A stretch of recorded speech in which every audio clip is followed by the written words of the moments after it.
যে মুখটা আমাদের চেনা ফুটবল মাঠের তারকা হিসেবে, সেই মুখই এবার দেখা গেল কোকেনের প্যাকেটে। ইকুয়েডরে পুলিশের হাতে ধরা পড়েছে প্রায় 0.5 টন কোকেন, আর প্যাকেটগুলোর গায়ে ছাপা নরওয়ের তারকা ফুটবলার আর্লিং হাল্যান্ডের ছবি ও নাম। ঘটনাটি ইকুয়েডরের কলম্বিয়া সীমান্তের কাছে। সন্দেহজনক একটি ট্রাকে তল্লাশি চালিয়ে পুলিশ উদ্ধার করে প্রায় 469 কেজি কোকেন। এসব মাদক ছিল 370টি প্যাকেটের মধ্যে, আর সেসব প্যাকেটের গায়ে চোখে পড়ে হাল্যান্ডের ছবি ও নামের স্টিকার।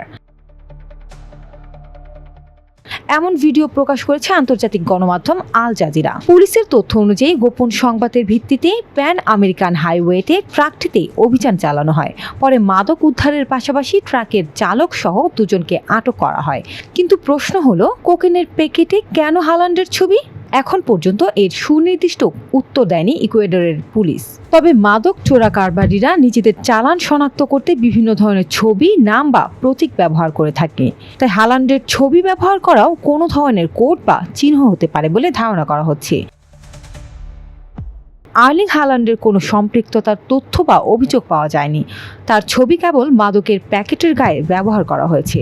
ইকুয়েডর দক্ষিণ আমেরিকা থেকে যুক্তরাষ্ট্র ও ইউরোপে কোকেন পাচারের অন্যতম গুরুত্বপূর্ণ ট্রানজিট রুট হিসেবে দেখা হয়। দেশটিতে নিয়মিতই বড় বড় মাদকের চালান আটক করছে আইন শৃঙ্খলা বাহিনী। লোপা ইসলাম, নিউজ ডেস্ক, দৈনিক ইনকিলাব।